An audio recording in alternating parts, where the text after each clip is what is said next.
नमस्कार, hornbill TV Bharat में स्वागत है। लखनऊ में उत्तर प्रदेश के उप मुख्यमंत्री केशव प्रसाद मौर्य ने राम मंदिर धनराशि विवाद और संसद में पारित एंटी पेपर लीक बिल और वंदे मातरम को लेकर अपनी प्रतिक्रिया दी।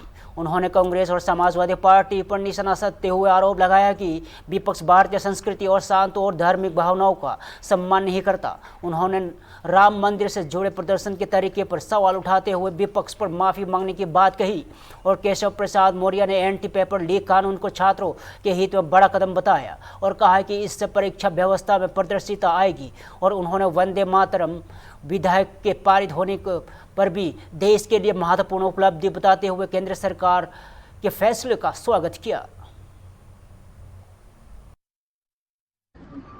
कांग्रेस और समाजवादी पार्टी दोनों रामद्रोही पार्टियां हैं, हिंदू विरोधी पार्टियां हैं।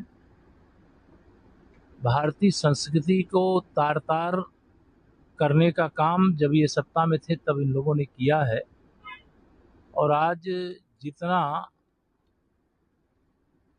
घृणित विरोध करने का या प्रदर्शन करने का तरीका अपनाया गया वह भगवान श्री राम जी का अपमान किया गया। जो भगवा धारण करने वाले या अनगिनत संख्या में साधु संत हैं उनका अपमान किया गया। जो लाखों की संख्या में मंदिर हैं, मंदिरों में जो पुजारी हैं उनका अपमान किया गया।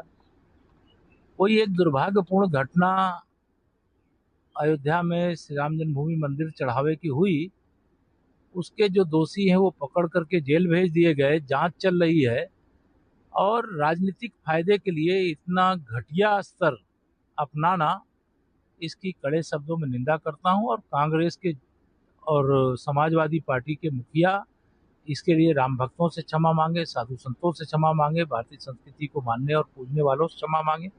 ये सबका अपमान किया है। ये राम भक्तों का अपमान, शिव भक्तों का अपमान, कृष्ण भक्तों का अपमान है और इस प्रकार का अपमान सहन नहीं किया जाएगा। Anti paper leak bill pass हो गया है और प्रधानमंत्री जी कह रहे हैं कि सख्त कानूनी कार्रवाई के तहत। हाँ, निश्चित तौर से यह राष्ट्रीय स्तर की एक बड़ी उपलब्धि है जैसी वर्तमान की परिस्थिति थी और जैसा माननीय प्रधानमंत्री श्री नरेंद्र मोदी जी ने देश में युवाओं को आश्वासन दिया था कि ऐसा कड़ा कानून बनाएंगे, वह कड़ा कानून संसद के दोनों सदनों से पास हो गया है और मूर्त रूप लेगा। और आने वाले समय में जो पेपर लीक जैसी एक बीमारी पैदा हुई है देश में, जिससे तमाम सारे प्रतिभाशाली बच्चे आहत रहते थे, उससे मुक्ति मिलेगी, ऐसा हम लोग विश्वास रखते हैं। वंदे मातरम बिल पास हुआ सर? हाँ, नहीं, वंदे मातरम बिल पास तो होना चाहिए था। आज़ादी प्राप्ति के तत्काल बाद वह माननीय प्रधानमंत्री मोदी जी के नेतृत्व में तीसरी बार सरकार बनने के बाद पास हो गया है। इसका हम स्वागत करते हैं और इस बिल को पास कराने में संसद के जिन जिन सदस्यों का मतदान हुआ है पक्ष में, उन सब का अभिनंदन करते हैं। अयोध्या में हनुमानगढ़ के महंत राजू दास महाराज ने राम जन्मभूमि मंदिर की धनराशि से जुड़े विवाद, संसद परिसर में हुए विरोध प्रदर्शन और शिवलिंग को लेकर मौलाना विवादित टिप्पणी पर प्रतिक्रिया दी।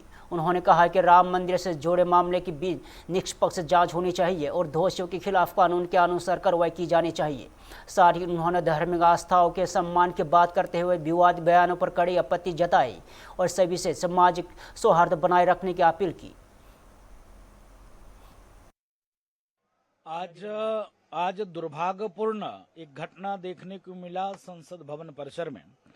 क्या संसद भवन परिसर नौटंकी का अखाड़ा हो गया क्या? अरे आप एक लोकतंत्र के वो मंदिर है, उस लोकतंत्र के मंदिर का आप पुजारी हो और इतने वोटों से चुनकर आप जाते हो। राम मंदिर परिसर में कुछ कर्मचारियों के द्वारा वहां पर गड़बड़ी की गई, लेकिन आपने उसको भगवा वेश में, पुजारी के वेश में, संत के वेश में, माला, त्रिपुंड, भगवा चोला पहनकर और वहां पर दान पात्र लेकर आप संसद भवन परिसर में बैठ गए हो। दूसरी तरफ समाजवादी पार्टी के लोग तुम्हारे गिरेबान पकड़ के खींच रहे हैं। तीसरी तरफ राहुल गांधी वहां पर तुमको चंदा देने जा रहे हैं और तुम चंदा जेब में रख ले रहे हो, दान पात्र से हटाकर। क्या दिखाना चाह रहे हो, क्या दर्शाना चाह रहे हो? कभी आपने मुसलमान बनकर, टोपी पहनकर, आतंकवाद AK-47 लेकर आपने प्रदर्शन किया क्या? पूरे दुनिया में आतंक जो व्याप्त है इस्लाम के द्वारा है। कांग्रेस ने संतों को एक बार आतंकवादी से जोड़ दिया, आप संतों को आपने चोर बना दिया। मैं आह्वान और निवेदन करता हूं, वाकई में अगर आप हिंदू हो, हिंदुओं से अगर वाकई में आप संत हो, तो जब भी ये कभी आपके चरण में आवे, शरण में आवे, लह जूता की देह जूता, तब मैं मानूंगा कि आप साधु हो, तब मैं मानूंगा कि आप हिंदू हो। मैं पूछना चाहता हूं उन समाजवादी पार्टी के लोगों से कि तू गिरेबान पकड़कर खींच रहे हो, सपा का टोपी लगाए हो, और एक तरफ पप्पू यादव भगवान राम का फोटो अवधेश के चरण में डाल दे रहा है। दिल्ली में राम मंदिर धनराशि विवाद को लेकर सियासी बयानबाजी तेज हो गई है। संसद परिसर में विपक्ष द्वारा किए गए प्रदर्शन पर अब सवाल उठाए जा रहे हैं और प्रतिक्रिया में कहा गया है कि राम मंदिर दान प्रकरण को लेकर सवाल उठाना विपक्ष का अधिकार है और मामले में की जांच होनी चाहिए, और लेकिन संसद जैसे संवैधानिक स्थल पर प्रदर्शन के दौरान धार्मिक वेशभूषा में इस्तेमाल को लेकर आपत्ति जताई गई है। कहा गया है कि यदि किसी व्यक्ति का अनियमितता के आरोप है तो उसके खिलाफ कार्रवाई की मांग होनी चाहिए, लेकिन किसी धर्म या साधु संतों की जुड़ी वेशभूषा को प्रदर्शन का माध्यम बनाना उचित नहीं है। वही सरकार से भी मांग की गई है कि राम मंदिर दान मामले को लेकर विपक्ष द्वारा उठाए जा रहे सवालों का जवाब सामने आकर दे और पूरे मामले की स्थिति स्पष्ट करे।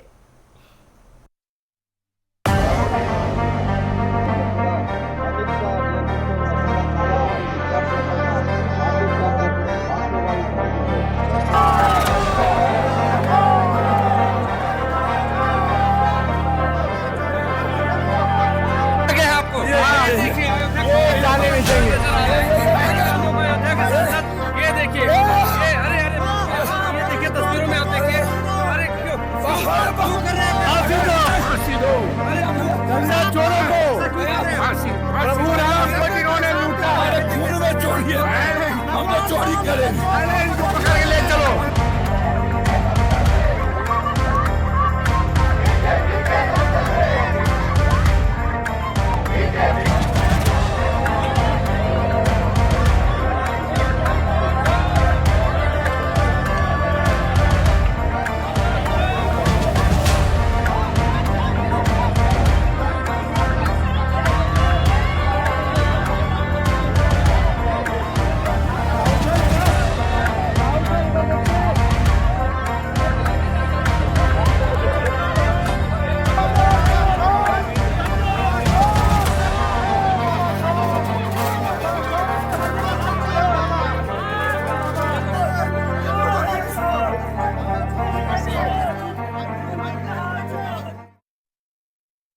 राम मंदिर दान राशि विवाद को लेकर संसद के अंदर हुए विपक्ष के प्रदर्शन पर सियासत तेज हो गई है। प्रदर्शन के दौरान भगवा वेशभूषा के इस्तेमाल को लेकर बसपा ने आपत्ति जताई है। बसपा प्रवक्ता राकेश त्रिपाठी ने कहा है कि संसद जैसे पवित्र लोकतांत्रिक स्थल पर इस तरह का प्रदर्शन उचित नहीं है, इससे साधु संतों की परंपरा पर अपमान होता है। और राकेश त्रिपाठी ने आरोप लगाया कि विपक्ष ने भगवा और हिंदुत्व की भावनाओं को आहत करने का प्रयास किया है। उन्होंने कहा कि दान प्रकरण से जुड़े सवालों को चर्चा हो सकती है, लेकिन धार्मिक प्रतीकों और वेशभूषा का राजनीतिक प्रदर्शन के लिए इस्तेमाल नहीं किया जाना चाहिए। वही विपक्ष का कहना है कि यहाँ राम मंदिर दान मामले में जवाबदेही की मांग को लेकर प्रदर्शन कर रहा है। देश की संसद में एक पप्पू दूसरे पप्पू के साथ मिलकर के हिंदुत्व को अपमानित करने की आज जो चेष्टा कर रहे हैं, निश्चित तौर पर यह बेहद अपमानजनक है, बेहद दुखद है, दुर्भाग्यपूर्ण है। मंदिर की चिंता इतनी होती तो मंदिर निर्माण में अपना सहयोग करते। ये तो बाबरी के पैरोकार लोग थे जिन्होंने मंदिर निर्माण में हर प्रकार के बाधाएं उत्पन्न करने के काम किए, और आज चंदा चोरी के बहाने कैसे भगवा पहन करके साधु संतों को, सनातन को अपमानित करने की जो लगातार उनकी चेष्टाएं हैं, उसमें एक नया अध्याय और जोड़ने का काम किया। और देश की संसद के भीतर इस तरह का घटिया काम ये देश स्वीकार नहीं करेगा, और साधु संतों का ये अपमान इसका देश। सीतापुर में जल शक्ति मंत्री स्वतंत्र देव सिंह ने जलार्पण कार्यक्रम में हिस्सा लिया और ग्रामीणों को पेयजल योजना की सौगात दी। और कार्यक्रम के दौरान उन्होंने जल संरक्षण को पानी के सदुपयोग पर जोर दिया। उन्होंने लोगों से अपील की है कि पानी की बर्बादी रोके और कैच द रेन अभियान को जन आंदोलन बनाए। और मंत्री ने कहा कि प्रदेश सरकार जल संकट और बाढ़ नियंत्रण को लेकर लगातार काम कर रही है और सीतापुर में सरदा और घग्गरा नदियों से संभावित बाढ़ की स्थिति को देखते हुए तैयारियां की गई है। उन्होंने बताया कि सिंचाई और बाढ़ नियंत्रण से जुड़े कार्यों को तेजी से लाई गई है, जिससे किसानों को लाभ मिल रहा है। साथ ही नहरों की पुनर्जीवन और सिंचाई क्षमता को बढ़ाने पर भी सरकार के प्रयासों का जिक्र किया। क्या है, अब तो पहले जुलाई में ही बाढ़ आ जाता था, लेकिन इस बार जुलाई में अगस्त में भी नहीं है। लेकिन हमारी सभी योजनाएं जितनी हैं राज्य के अंदर लगभग हम 100% पूर्ण कर दिए हैं और 75 शेष काम 75% पूर्ण है, जो सुरक्षित स्थान पर है। यानी बाढ़ आएगा तब भी हम पूरा कंट्रोल कर ले जाएंगे। किसी प्रकार का जनहानि या न्यूनतम जो कुछ होगा, न्यूनतम हल्का फुल्का कटान उटान होता रहेगा, लेकिन पूरा आदरणीय योगी जी के नेतृत्व में 17 से अभी तक जितने बार पानी बाढ़ आया, लगभग 20-20 लाख क्यूसेक पानी हमने निकाला। यमुना से, गंगा नदी से, गंडक से 6-6 लाख क्यूसेक पानी लगाया, आपके सरयू घाघरा से निकाला, लेकिन हमेशा सुरक्षित रहा। किसी प्रकार का इधर 8-9 सालों में कोई प्रॉब्लम नहीं है किसी प्रकार का बाढ़ को लेकर या पीने का पानी, नहरों की सिंचाई को लेकर।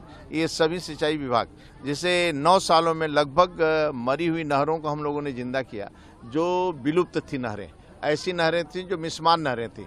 आज वहाँ भी हम लोगों ने 50 लाख क्यूसेक पानी हेक्टेयर सिंचन क्षमता हमने बढ़ाया 9 सालों में। तो ये आदरणीय योगी जी के नेतृत्व में जो एक तरह गांव गरीब किसान की चिंता होती है, वो लाभ कैसे मिले, कैसे सुरक्षित रहे, इसके हम लोग। लखनऊ में राष्ट्रीय पिछड़ा वर्ग आयोग NCBC की अध्यक्ष एवं पूर्व केंद्रीय मंत्री साध्वी निरंजन ज्योति ने एंटी पेपर लीक कानून, वंदे मातरम कानूनों की संरक्षण, धार्मिक हस्तियों पर की गई टिप्पणियों और राम मंदिर दान विवाद पर विपक्ष के प्रदर्शन और AIIT मद्रास के निदेशक V कमकोटी पर प्रियंका गांधी की टिप्पणी सहित कई मुद्दों पर अपनी प्रतिक्रिया दी। उन्होंने कहा है कि एंटी पेपर लीक पेपर छात्रों की भविष्य की सुरक्षा के लिए महत्वपूर्ण कदम है और वंदे मातरम का सम्मान देश की अस्मिता पर जोड़ा विषय है। और साध्वी निरंजन ज्योति ने धार्मिक आस्थाओं और शांतों पर भी की गई टिप्पणियों पर भी आपत्ति जताई तथा राम मंदिर दान विवाद को लेकर विपक्ष को प्रदर्शन पर सवाल उठाते हुए कहा है कि संवेदनशील विषय पर राजनीति से बचना चाहिए। उनको बख्शा नहीं जाएगा। नहीं, अभी आपने देखा होगा कि जहाँ भी स्रोत मिले हैं कि जहाँ से पेपर लीक हुए हैं उनके ऊपर कठोर कार्रवाई हुई है और अभी पार्लियामेंट में कानून भी पारित किया गया है। मुझे लग रहा है कि इस कानून के पारित होने के बाद बहुत इसमें सुधार आएगा। माननीय प्रधानमंत्री जी ने हमेशा शिक्षा में सुधार की बात की है। कुछ दिक्कतें हैं जिनको लोग बहुत परेशान हो रहे हैं। हमारे भारत के अंदर जिन लोगों ने कुर्बानियाँ दी, जिन लोगों ने आज़ादी में संघर्ष किया, उन लोगों को यदि पढ़ाया जाए तो कुछ लोगों को दिक्कत हो रही है।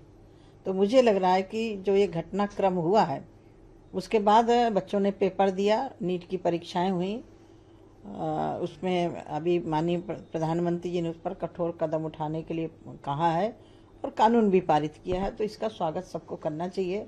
जहाँ भी गड़बड़ियाँ हैं, हर सेक्टर में जहाँ भी गड़बड़ियाँ हैं वहाँ सुधार की बहुत आवश्यकता होती है और उसके लिए संभावनाएं भी होती है सुधार होने की। बिल्कुल बिल्कुल, क्योंकि जब आज़ादी हमें मिली तो हमारे नौजवानों ने फांसी के फंदे चुमे वंदे मातरम का गीत गा करके। उस वंदे मातरम का यदि कोई अपमान करता है, माँ का अपमान करता है, मान लो कोई मेरी माँ का अपमान करे तो मैं क्या करूँगा, मैं चुप थोड़ी बैठूंगी।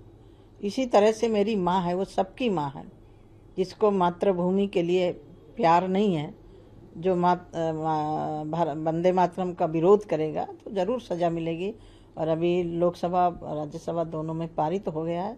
मैं माननीय प्रधानमंत्री जी का बहुत धन्यवाद और आभार भी व्यक्त करती हूँ। नहीं, जरूरत तो जब महसूस होता है कि कुछ लोग इसका अपमान कर रहे हैं, कुछ लोग सम्मान नहीं करते, तो हर चीज़ की आवश्यकता होती है और ये सुधार के लिए चांस भी होते हैं जब भी जरूरत पड़ती है। जब से आज़ाद हुआ भारत तब से कई बार संशोधन हुआ, जो भारत के अनुरूप नहीं था उसको हटा। बरेली में ऑल इंडिया मुस्लिम जमाअत के राष्ट्रीय अध्यक्ष मौलाना शहाबुद्दीन राजवी ने वफ्त संपत्तियों में कथित अनियमितताओं को लेकर सवाल उठाए हैं। उन्होंने आरोप लगाया कि बरेली में वफ्त संपत्तियों से जुड़े मामले में करीब 320 करोड़ रुपए से कथित घोटाले की जांच होनी चाहिए। मौलाना शहाबुद्दीन राजवी ने मांग की है कि पूरे मामले की निष्पक्ष जांच कराई जाए और यदि किसी स्तर पर गड़बड़ी सामने आती है तो जिम्मेदार लोगों पर कार्रवाई की जाए। और उन्होंने कहा है कि वक्त संपत्तियों समुदाय और समाज के हित के लिए होती है, इसलिए इनके रखरखाव और उपयोग में पारदर्शिता जरूरी है। मामले को लेकर अब जाँच की मांग तेज हो गई है। मैंने मुख्यमंत्री योगी आदित्यनाथ जी को एक लेटर लिखा था और कहा था कि वक्फ बोर्ड की जांच की जाए। और अभी गुज़िश्ता दिनों की बात है कि जब अखिलेश यादव ने ये कहा था कि राम मंदिर चढ़ावा चोरी में करोड़ों का घोटाला हुआ, तो मैंने उनसे कहा था कि अखिलेश यादव जी, राम मंदिर में चढ़ावा चोरी 2.5 करोड़ से 3 करोड़ का है सिर्फ, इसके अलावा और ज़्यादा कुछ नहीं है। मगर अखिलेश यादव और समाजवादी पार्टी के शासनकाल में वक्फ बोर्ड में जो काबिज चेयरमैन, सदस्य, संबंधित अधिकारी थे, उन लोगों ने अरबों रुपये का घपला किया, अरबों रुपये का घोटाला किया, करोड़ों की जमीनों को रेवड़ियों के भाव इन्होंने बेच डाला, हमारे बुजुर्गों के अरमानों पे पानी फेर दिया। मैंने कहा अखिलेश जी, इसको तो देखिए, आपके चहीतों ने किस तरीके से वक्फ की बर्बादी की है। तो उस वक्त फिर हमसे सपा के लोगों ने सबूत मांगा कि आप बगैर सबूत के, बगैर प्रूफ के ये बातें कह रहे हैं, सिर्फ हवाई बातें हैं। तो आज मैंने जिला अधिकारी बरेली के ऑफिस में जाकर के बरेली के सिर्फ 2 सबूत मैंने पेश किए हैं। इसके अलावा बहराइच में करोड़ों का घोटाला, 1000 करोड़ का घोटाला फतेहपुर का, कानपुर, अमरोहा, बिजनौर, रामपुर, ये सब बहुत सारे सबूत हैं सुन्नी वक्फ बोर्ड और शिया वक्फ बोर्ड दोनों के, कि किस तरीके से समाजवादी पार्टी के लोगों ने वक्फ की जमीनों की बर्बादी की है और किस तरीके से अपनी जाती कमाई की है और किस तरीके से आलीशान मकान बनाए हैं, शॉपिंग कम्प्लेक्स बनाए हैं। मैंने जिला अधिकारी महोदय के कार्यालय में इस तरह की मुंबई में मुख्यमंत्री देवेंद्र फडणवीस ने अंधभाव सते सभागार में नवनीकृत भवन का उद्घाटन किया। इस अवसर पर उन्होंने जर्जर इमारतों से जुड़े हादसों पर चिंता जताई है और कहा है कि लोगों की सुरक्षा सरकार की प्राथमिकता है। उन्होंने हाल के भवन हादसे का जिक्र करते हुए कहा है कि कमजोर इमारतों को खाली कराने और सुरक्षा उपायों को लेकर प्रशासन लगातार काम कर रहा है।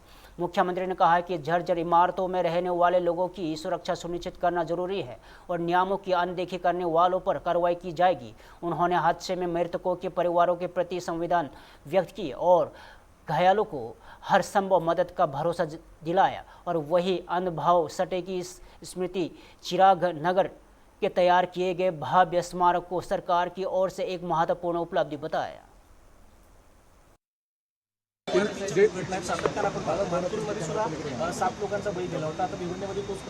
मुळामध्ये जसं मी सांगितलं की C1 कॅटेगरी म्हणजे धोकादायक इमारत म्हणून घोषित झाल्यानंतर तिथल्या लोकांना बाहेर आपण काढतो, काही लोक दुर्दैवाने निघत नाही।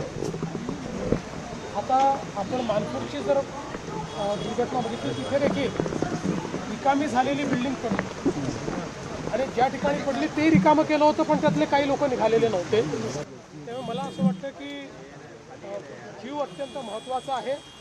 अशा पद्धतीमध्ये आपला जीव वाचवणं हे गरजेचं असल्यामुळे सक्ती जरी करावी लागली तरी ती केली पाहिजे। अर्थात त्या संदर्भात न्यायालयाचे काही निर्देश असल्यामुळे एका लेवलपेक्षा जास्त सक्ती करता येत नाही, पण तरी देखील हा प्रयत्न असतो की सक्ती करून लोकांना बाहर काढा। जो भिवंडी में घटना घटी है, ये जो बिल्डिंग थी इसको डायलैपिलेटेड घोषित किया गया था, 25 लोगों को उसमें से बाहर भी निकाला गया था, फिर भी उसके कॉन्ट्रैक्टर ने रिपेयर का काम शुरू रखा, कुछ लोग वहाँ रुके और उसमें ये दुर्घटना हुई है। जिन लोगों का मृत्यु हुआ है उनके परिवार के प्रति हमारी संवेदना है, सरकार उनको मदद करेगी। जख्मियों को भी हॉस्पिटल में एडमिट किया गया है और जिस प्रकार से कॉरपोरेशन के नोटिस के बावजूद ये कॉन्ट्रैक्टर ने काम शुरू रखा, उनके ऊपर भी कार्रवाई की जाए।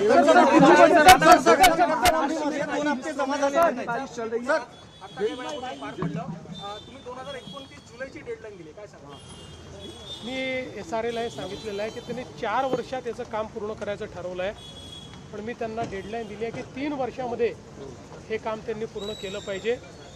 अनेक वर्षापासून लोकशाहीर साहित्यरत्न अण्णाभाऊ साठे यांचं चिरागनगरचं जे घर आहे तिथे एक मोठं स्मारक व्हावं ही मागणी होती, ती आमच्या सरकारने पूर्ण केलेली आहे. अतिशय सुंदर आणि भव्य स्मारक आम्ही तयार केलं. दिल्ली में केंद्रीय मंत्री गिरिराज सिंह ने सांसद पप्पू यादव और भारत तिवारी एनकाउंटर मामले में एसटीएफ द्वारा पुलिसकर्मी की गिरफ्तारी पर प्रतिक्रिया दी. उन्होंने विपक्ष पर राजनीतिक लाभ के लिए धार्मिक मुद्दों का इस्तेमाल करने का आरोप लगाया और कहा है कि ऐसे मामले में राजनीतिकरण नहीं होना चाहिए. गिरिराज सिंह ने भारत तिवारी एनकाउंटर मामले में कार्रवाई का उल्लेख करते हुए कहा है कि कानून अपना काम कर रहा है और दोषियों के खिलाफ कार्रवाई की जा रही है. उन्होंने कहा है कि सरकार कानून के राज और निष्पक्ष कार्रवाई के लिए प्रतिबद्ध है. देखिए, आज जो घटना घटी है इसी मकरध्वज, ये कांग्रेस सपा पप्पू यादव को संत बना करके और चंदा चोर बताया, वो भगवा ड्रेस पहना करके. ये दुर्भाग्य है हमारे देश का, इन राजनीतिक पार्टियों का, कांग्रेस हो या सपा हो, जो वोट के खातिर सनातन को बदनाम करने का काम किया है, इसका बदला सनातन लेगा. और ये ऐसा अपराध है जिसको कभी हम क्षमा नहीं करें. दादा, भरत तिवारी की जो हत्या हुई थी, जो पुलिस वाला इसमें इन्वॉल्व था, उसको अरेस्ट कर लिया गया और कार्रवाई शुरू हो गई है उसके खिलाफ. ये देखिए, सरकार ने पहले ही कह चुका था, वहाँ के मुख्यमंत्री सम्राट चौधरी जी ने कहा था मुझे जो भी कार्रवाई करनी पड़ेगी.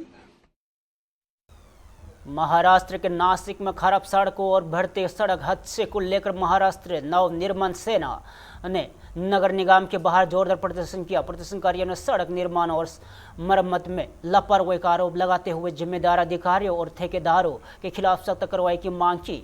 और मानसे के नासिक अध्यक्ष सुदाम और कम दे ने कहा है कि खराब सड़कों के कारण लगातार हादसे हो रहे हैं, जिससे लोगों की जान जा रही है. उन्होंने मांग की है कि दोषी ठेकेदारों और ब्लैक लिस्ट किए गए सड़क निर्माण हुई कथित अनियमितताओं की जांच कराई जाए और हादसे में घायल लोगों को इलाज की जिम्मेदारी भी प्रशासन उठाए. अभी आपने देखा है कि पूरा नासिक में पूरा खड्डे हो गए. अभी यहाँ कम से कम 5 लोग यहाँ पे मृत्युमुखी गिरे हैं. इसका हिसाब कौन देगा? इसका हिसाब कौन देगा?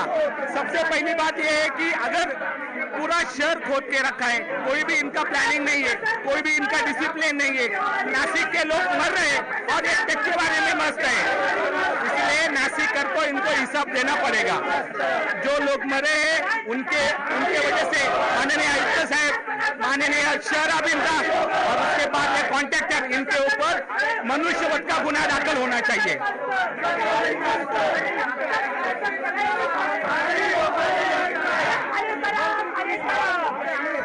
गिरीश महाजन साहब को हम घेरावा जितनी भी घटनाएं घट रही है, आज बहुत सारे लोगों को रास्ते पे गड्ढों की वजह से उनका जीव गया है, तो उन लोगों के लिए हम लोग यहाँ पे आए हैं. जितने लोग आज बहुत सारे लोग हॉस्पिटल में एडमिट भी है, इनका सबका खर्चा करेगा कौन?